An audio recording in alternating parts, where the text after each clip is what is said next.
അല്ലെങ്കിൽ ഞാൻ രണ്ട് മതി ഞാൻ മൂന്നരാപ്പ് കൊടുക്കാം. രണ്ട് സ്പൂൺ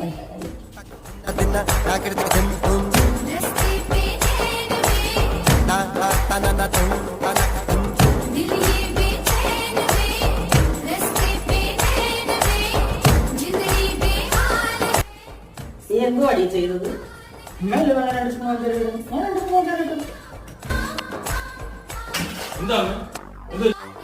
നിനക്ക് എവിടെ കിട്ടിയടാ ഇവിടെ? ചായക്ക് 2 സ്പൂൺ പഞ്ചാര ഇടാൻ 2 സ്പൂണല്ലേ കഴിക്കാൻ പറ്റുന്നത്. നീ എന്തോ അടി ചെയ്തത്? 2 സ്പൂൺ പഞ്ചാര ഇടാൻ 2 സ്പൂൺ പഞ്ചാര 2 സ്പൂൺ എന്തിനാ